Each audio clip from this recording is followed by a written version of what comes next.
बादशाह अकबर और बीरबल हमेशा की ही तरह एक दिन बैठकर अपनी प्रजा के बारे में बात कर रहे थे। बातों ही बातों में बादशाह ने कहा कि बीरबल, तुम्हें पता है हमारी प्रजा बेहद ईमानदार है।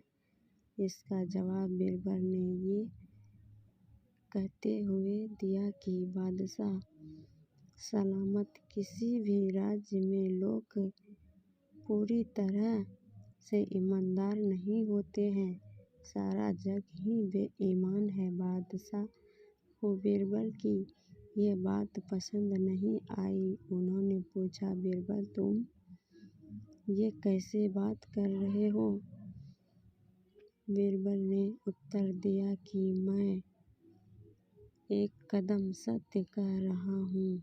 आप चाहो तो मैं अपनी बात अभी साबित कर सकता हूँ।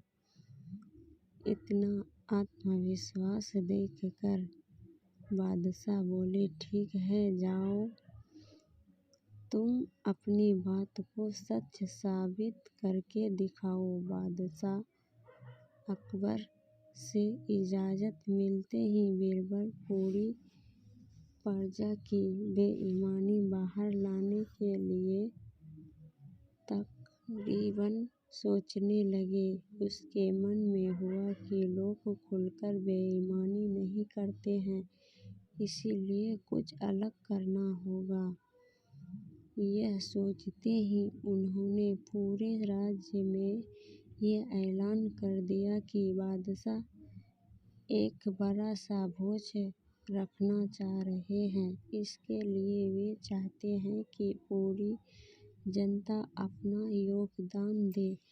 बस आप लोग को ज़्यादा कुछ नहीं, एक लोटा दूध पतीले में डालना होगा, इतना ही प्रजा की तरफ से काफ़ी है। इस बात का ऐलान करवाने के बाद जगह जगह पर एक दो बड़े बड़े पतीले रखवा दिए गए। इतना बड़ा पतीला और राज्य की जनसंख्या को ध्यान में रखते हुए उनमें लोगों ने शुद्ध दूध डालने के बजाय पानी मिला हुआ दूध डाला। किसी किसी ने तो सिर्फ पानी ही डाल दिया। हर किसी के मन में यही होता था कि सामने वाले ने तो दूध ही डाला होगा, अगर मैं पानी या पानी मिला हुआ दूध डाल दूंगा तो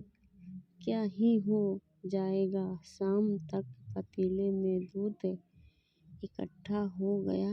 बीरबल अपने साथ बादशाह अकबर और कुछ रसोइयों को इन जगहों पर ले गए जहाँ पतीले रखे गए थे। बादशाह ने जिस भी पतीले में देखा तो दूध नहीं, सिर्फ सफ़ेद पानी ही दिखाई।